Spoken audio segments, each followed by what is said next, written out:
Good morning. तो आज का जो हमारा टॉपिक है वो है प्लांटिया। और आज हम जो होते हैं इस वीडियो में पढ़ेंगे प्लांट की क्लासिफिकेशन के बारे में कि प्लांट क्लासिफिकेशन किस तरीके से होती है और प्लांट के अंदर प्लांट किंगडम्स के अंदर कौन कौन से जो होते हैं ऑर्गेनिज्म आ जाते हैं। तो चलिए स्टार्ट करते हैं। प्लांटिया। तो प्लांटिया जो होते हैं उसको एक करेक्टर के बेस पर क्या कर दिया गया, दो भागों में डिवाइड कर दिया गया।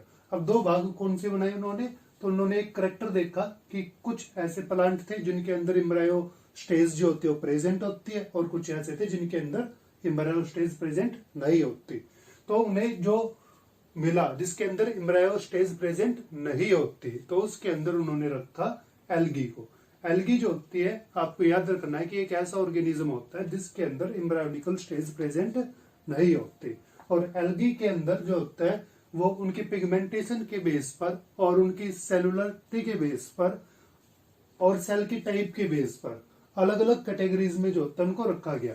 जैसे कि आप अगर जो है अलग अलग बुक्स में पढ़ेंगे तो अलग अलग तरीके से जो होते हैं बता देते हैं, तो आप उसको क्लियर करते हैं आज कि वे क्या बताते हैं और क्या नहीं बताते। तो एल्गी जो होती है उसके अंदर क्या क्या आता है, उसके अंदर जो है वो आता है रोडोफाइटा, फेयोफाइटा और क्लोरोफाइटा। क्लोरोफाइटा जैसे कि ग्रीन एल्गी, फेयोफाइटा ब्राउन एल्गी और रेडोफाइटा रेड एल्गी। अब ये तीन तो जो होती है वो किसके अंदर आती है, वो प्लांट किंगडम की क्लासिफिकेशन के अंदर आती है, क्योंकि ये ऐसी एल्गी है जो मल्टी सेलुलर भी है और जो यूकेरियोटिक सेल्स भी कंसिस्ट करती है।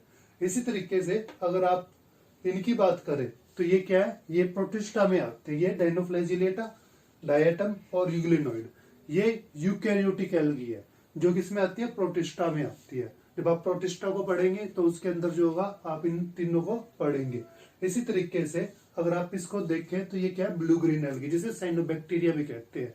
तो ये क्या होता है, ये मोनेरा के अंदर आता है क्योंकि इसकी जो सेल होती है वो यूनिसेलुलर होती है और प्रोकैरियोटिक होती है। इनकी जो सेल होती है वो यूनिसेलुलर होती है मगर यूकैरियोटिक होती है। ये जो होती है वो मल्टी सेलुलर और यूकैरियोटिक होती है। इसलिए एल्गी को जो होता है अलग अलग कैटेगरीज में जो है वो रखा गया। तो एम्ब्रायोनिकल स्टेज जिसमें प्रेजेंट नहीं होती वो क्या है, वो है एल्गी। उसके बाद बाकी सभी किसमें आगे, बाकी सभी आगे जिसमें एम्ब्रायोनिकल स्टेज क्या होती है, प्रेजेंट होती है। और ऐसे प्लांट जिनके अंदर एम्ब्रायोनिकल स्टेज प्रेजेंट होती है उसे हम कहते हैं एम्ब्रायोफाइट। उसके बाद जब आप देखते हो कि एम्ब्रायोफाइट्स को किस तरीके से डिवाइड किया गया तो उन्होंने देखा कि वेस्कुलर टिश्यूज किसके अंदर प्रेजेंट है और किसके अंदर वेस्कुलर टिश्यूज प्रेजेंट नहीं है, तो उन्हें ब्रायोफाइटा मिला। ब्रायोफाइटा एक ऐसा प्लांट्स होता है जिसके अंदर वेस्कुलर टिश्यूज प्रेजेंट नहीं होते। तो इसका एक मेन कैरेक्टर आपको याद रखना है। कई बार जनरल जीके में भी जो होते हैं इस तरह के क्वेश्चन आ जाते हैं। तो ब्रायोफाइटास जो होते हैं उसको सब डिवाइडेड कर दिया गया, लिवरवॉर्ट में, हॉर्नवॉर्ट में और मोस में। इसी तरीके से जो वेस्कुलर टिश्यूज को कंसिस्ट करते हैं उन प्लांट्स को हम क्या कहते हैं, उन प्लांट्स को हम कहते हैं ट्रेचियोफाइटा। अब ट्रेचियोफाइटा को किस तरीके से डिफरेंशिएट करा गया, तो ट्रेचियोफाइटास में देखा गया भाई किसके अंदर सीड प्रेजेंट है और किसके अंदर सीड प्रेजेंट नहीं है।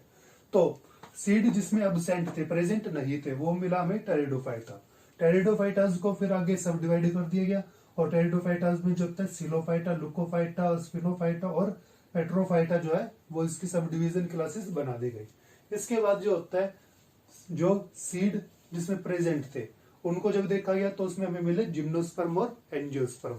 जिम्नोस्पर्म ऐसे होते हैं जिनके अंदर जो है सीड प्रेजेंट हो मगर सीड कैसा होना चाहिए, सीड विदाउट कवर्ड होना चाहिए। नेक्ड सीड जो होता है यहाँ पे आप लिख सकते हो इसका मेन करेक्टर जो होगा। और एंजियोस्पर्म क्या होता है, इनको फ्लावरिंग प्लांट्स भी कहते हैं जिसके अंदर सीड क्या होता है, कवर्ड होता है। अगर आप कोई फ्रूट जो है खा रहे हैं और उस फ्रूट्स के अंदर आपको कोई सीड मिलता है और सीड के ऊपर कोई मतलब कवरिंग प्रेजेंट है तो वो क्या होता है, वो एंजियोस्पर्म होता है। जैसे मैंगो, मैंगो को जब आप खाते हैं तो मैंगो में जो होता है निकलते हैं तो वो इसका क्या होता है, वो इसकी कवरिंग होती है जिसे हम एंडोकार्प कहते हैं और उसके अंदर जो होता है उसका सीड्स जो है प्रेजेंट होता है। तो एंजियोस्पर्म को अगर आप देखते हो तो उसके अंदर क्या आती है, दो कैटेगरी आती है, मोनोकोट और डाइकोट। मोनोकोट जैसे आपकी व्हीट होती है और जिम्नोस्पर्म को अगर आप देखते हो तो जिम्नोस्पर्म के अंदर जो होते हैं उसके सब डिवीजन आ जाते हैं, जैसे साइकेड्स होता है, कॉनिफेरस होता है, जिंजेगोल होता है और जेंटल्स होते हैं। तो इस तरीके से जो है ये प्लांट की जो है क्लासिफिकेशन है। आपको ध्यान रखना है कि कौन सा पार्ट जो होता है किसमें आता है। इसमें से वैसे क्वेश्चन तो नहीं आएंगे मगर आपकी जनरल नॉलेज के लिए और आपको पता होना चाहिए कि किस तरीके से कौन कौन से प्लांट्स को किस बेस पर जो है वो क्या करा गया है, उसको सेपरेट किया गया है।